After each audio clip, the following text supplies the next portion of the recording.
Direto de Brasília, com Eliane Cantanhede.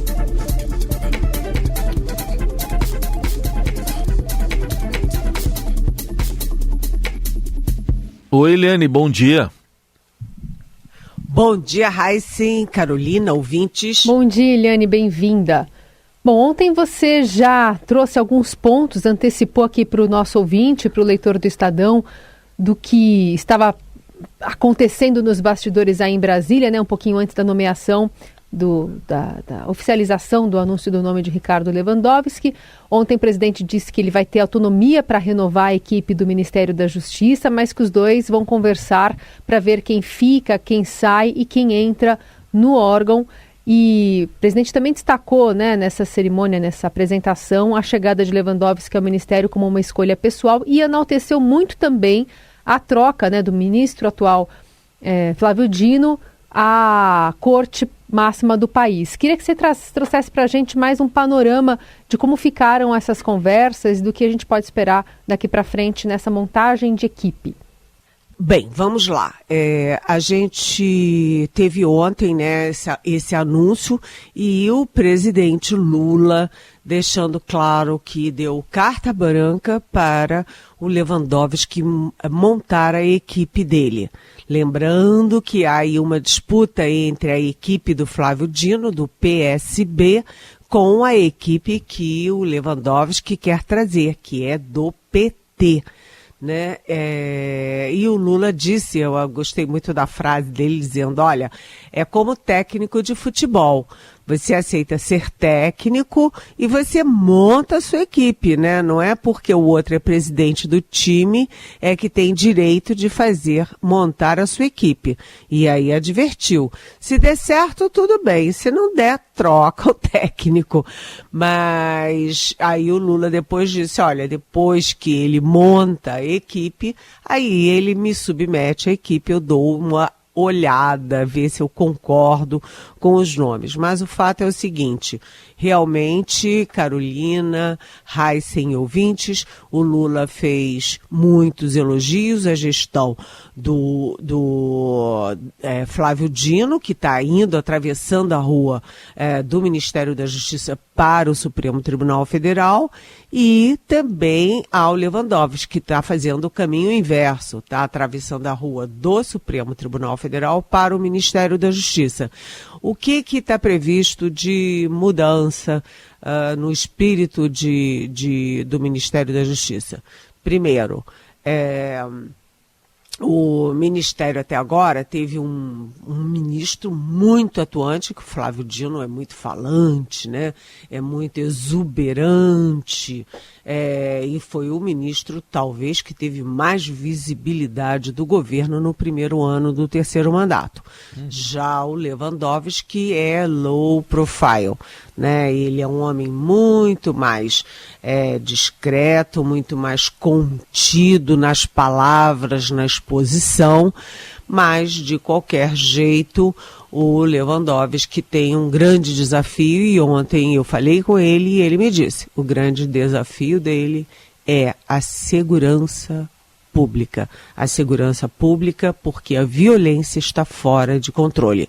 E a ideia dele é investir muito na inteligência, né, para descobrir antes, para trabalhar na prevenção dos crimes e desbaratar as quadrilhas, e na união das polícias, ou seja, a Polícia Federal com as polícias dos estados e todo o aparato de segurança também dos municípios. Vamos ver, agora é esperar os nomes da equipe para a gente ter uma ideia melhor do que vem por aí. Bom, e falando em equipe, Eliane, da atual equipe, né? Porque o ministro Flávio Dino fica até o fim do mês, aí depois passa a bola lá, passa o mandato, passa a gestão para o Ricardo Lewandowski, que vai para o Senado enquanto aguarda a posse no Supremo. E o Ricardo Capelli, que é o homem forte aí do Ministério, como é que fica? Pois também tenho conversado bastante com o Ricardo Capelli, né, como eu tenho dito aqui na nossa Rádio Eldorado, e o destino dele é incerto, não sabido. Ontem eu falei com ele de manhã, antes do programa, inclusive, ele estava indo se encontrar com o ministro Flávio Dino para pedir demissão. Depois da conversa, ele postou no Twitter, atual X, que ele não pediu demissão. É aquela escotória, você vai lá entregar o cargo, aí o ministro Flávio Dino diz, olha, espera um pouco, vamos ver isso, etc. Está em aberto. O fato é que o Ricardo Capelli sai de férias, com a família que está esperando ele num lugar maravilhoso, que aliás eu visitei no ano passado, que é Lençóis Maranhenses, e depois ele volta inclusive para a posse do Lewandowski, que se ofereceu para ajudar na transição. O Ricardo Capelli não é um qualquer, né? O Ricardo Capelli foi não apenas muito bem sucedido como interventor do Distrito Federal no 8 de janeiro e depois do 8 de janeiro de 2023, mas também a gente tem que lembrar, né?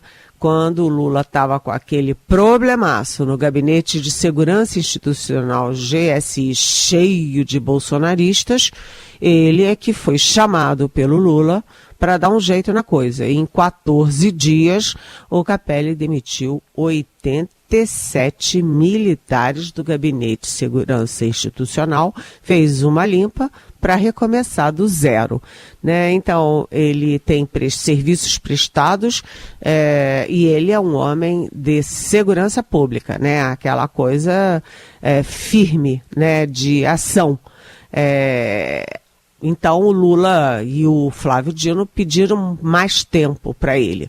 Vamos ver o que eles oferecem e se o Capelli vai aceitar. O Capelli gosta muito da área pública, do governo federal, mas o Lula também não pode descartar um perfil como o dele, que foi tão útil já no primeiro ano e pode ser ainda muito útil nos próximos 3.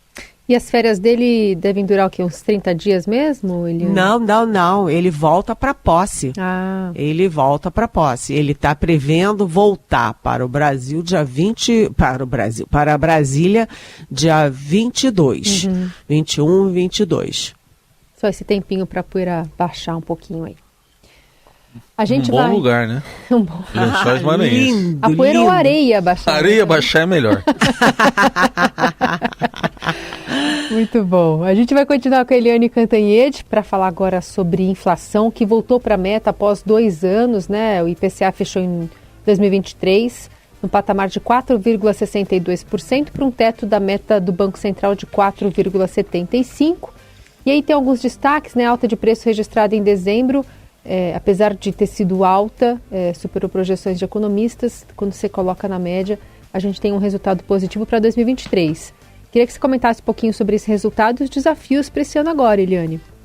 Olha, eu achei que você sabe que eu não sou não tenho expertise em economia, mas eu andei olhando os dados do IPCA e são muito positivos do ponto de vista da população e, portanto, tem efeito político favorável ao governo. Por quê? Porque dos 20 produtos, né, que mais caíram, né, de preço, dos 20 que mais caíram, 11 são carnes, ou seja, mais da metade são as carnes.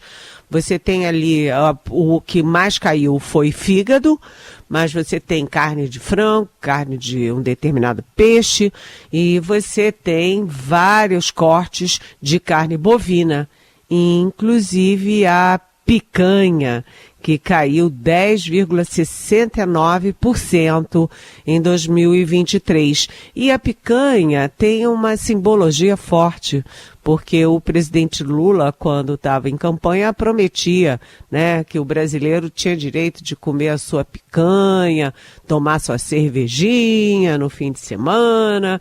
Então, e os bolsonaristas sempre usaram muito picanha contra o Lula. E agora não podem mais usar, porque caiu quase 11%.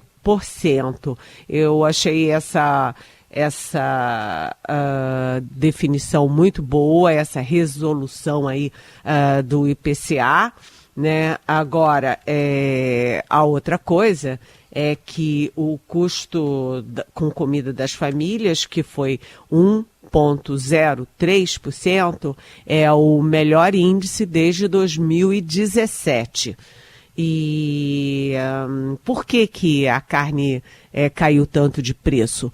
Porque os preços também dos grãos, você teve uma super safra de grãos, né? O preço dos grãos também caiu no mercado internacional e com isso, né, a gente sabe que a alimentação da pecuária caiu muito de preço. Se cai o custo da pecuária, cai o preço ao consumidor. É curioso que também no que mais aumentou, você também tem vários itens de alimentação, frutas, verduras, etc. Mas me chamou muita atenção um preço que diz respeito diretamente à classe média, que é a passagem aérea, que foi o terceiro item que mais cresceu, que mais aumentou. Aumentou 47,24%. Né? Então, a classe média, que é quem viaja mais, né? Porque a classe alta, isso aí é cosquinha, mas para a classe média é um peso alto, né? 47,24%. Isso significa que o Lula vai ter que trabalhar mais nessa área e talvez isso apresse ainda mais aquele programa de voar barato a R$200. Só como curiosidade, olha só, entre os itens que mais subiram de preço, tem o ar-condicionado, que aumentou 23,72%. Por quê? Porque fez um calorão esse ano, né, gente? É isso. Os bolsonaristas podem, não dá para reclamar da picanha, então podem reclamar do morango, que eu vi que subiu em torno de 75%. Dá pra... Foi o item que mais subiu, o morango. Então... Você vai comprar a caixinha, sempre tem embaixo só os machucados. Só, é verdade, tem mais... Informação, você paga caro e ainda come só os que tem em cima. Tem mais É verdade, os de cima são todos bonitões, aí você vira a cestinha embaixo, tá tudo feinho. Tá feita aqui a reclamação. Ponto. Feita esse momento direito do consumidor na coluna da Eliane. Bom, mas vamos falar também, Eliane, da política externa brasileira, que está muito no noticiário, especialmente nesta semana, especialmente com esse julgamento que começou lá em Haia, da acusação da África do Sul contra Israel de genocídio, e o Brasil participando disso também, né? Exatamente. Isso, a gente teve várias decisões do governo na área externa essa semana, né? Na reunião do presidente Lula com o ministro Mauro Vieira, das Relações Exteriores, e com o Celso Amorim, que é o assessor internacional da presidência. Né? O Amorim está lá em Davos discutindo a invasão da Rússia na Ucrânia. E o Brasil acompanha muito de perto a reunião, o julgamento que começou ontem, prossegue hoje, na Corte de Justiça Internacional em Haia, sobre Israel. É uma petição da África do Sul para a corte considerar genocídio em Gaza e para pedir o cessar-fogo imediatamente. O Brasil endossou essa posição, essa petição da África do Sul e causou aí, enfim, reclamações da embaixada de Israel aqui em Brasília, da CONIB, que é a Confederação Israelita do Brasil, do Instituto Brasil-Israel, enfim, está causando muito furor. E a crítica, em geral, é a mesma, de que o Brasil fugiu do seu velho posicionamento, né, de equilíbrio e equidistância nas crises desse tipo, crises internacionais externas. Além disso, o Brasil está muito focado também na questão do Equador. Né, o Equador, que não faz fronteira com o Brasil, mas é aqui pertinho, na América do Sul, e que está conflagrado pela audácia das organizações criminosas, que também são um grande problema, talvez o maior problema do Brasil interno hoje. Agora, só para concluir essa fala sobre política externa, a Human Rights Watch ontem divulgou o relatório anual e, entre as críticas, fez críticas ao Brasil, principalmente quanto à violência policial, que é um problema crônico no Brasil, segundo a ONG, todos nós sabemos que né, mas também por posicionamentos do governo Lula e do próprio Lula em conflitos internacionais. E aí, essa ONG, né, a Human Rights Watch, citou 4 exemplos. Né, a posição dúbia do Lula em relação à Ucrânia, a posição dúbia do Lula em relação a Israel, a posição brasileira que é fraca, omissa em relação aos ataques da China a um grupo étnico que é da China, que é acomodado na China, enfim, e também a posição do Brasil em relação a Nicarágua, condescendente com a ditadura da Nicarágua e com a ditadura da Venezuela. Isso não é bom, né? O Lula se coloca como um líder internacional, trouxe de fato protagonismo para o Brasil de volta no âmbito internacional, mas ele tem que ter mais cuidado com o que ele fala. Eliane, tem essa história do ministro da Secretaria-Geral da Presidência, o Márcio Macedo, que admitiu um erro formal, né, nas palavras dele, na emissão de algumas passagens e diárias pagas com dinheiro público para alguns servidores que o acompanharam num pré-carnaval em novembro, cada vez mais cedo lá no Sergipe. E aí negou, enfim, que tem autorizado a viagem dos funcionários. A gente ouve um trechinho aqui da fala dele. Do Macedo, vamos ouvir. Teve uma confusão muito grande, como se eu tivesse utilizado recursos públicos para ir para lá. Segunda coisa que eu queria falar é que houve um erro formal do meu gabinete, um erro de procedimentos, que isso nunca mais se repetirá. Um erro onde 3 assessores foram para Aracaju e utilizaram as passagens e os recursos públicos. E foram fotografados pulando, né, que nem pipoca ali no trio, ao lado, inclusive, do ministro. Aí a Renata, nossa ouvinte, pergunta para você, Eliane, mais um ministro com uso, no mínimo, suspeito de dinheiro público. Somente os servidores devolverem aos cofres públicos o dinheiro gasto em suas passagens é suficiente para não macular a imagem do governo federal? Renata, vamos dizer assim, é feio. É feio, e esse caso tem um outro aspecto feio, que é o seguinte: a própria Secretaria-Geral da Presidência é que vai investigar a Secretaria-Geral da Presidência, né? É como se fosse, aspas, o criminoso julgando o próprio criminoso, né? Então ficou estranha essa história, ficou muito mal para o ministro, até porque são assessores diretos dele, foram todos para o mesmo lugar que eles estavam, né? E não é justo que o povo brasileiro pague a viagem carnavalesca de quem quer que seja. Quem quer se divertir no carnaval, que pague essa passagem. A passagem subiu 46%, ok, nós todos brasileiros estamos pagando mais, né? Quem pode andar de avião.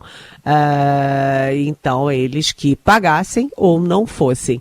Renata, são essas pequenas coisas, né, que dizem muito sobre o humor da população em relação aos governos. Portanto, o governo deveria ser firme nessa questão.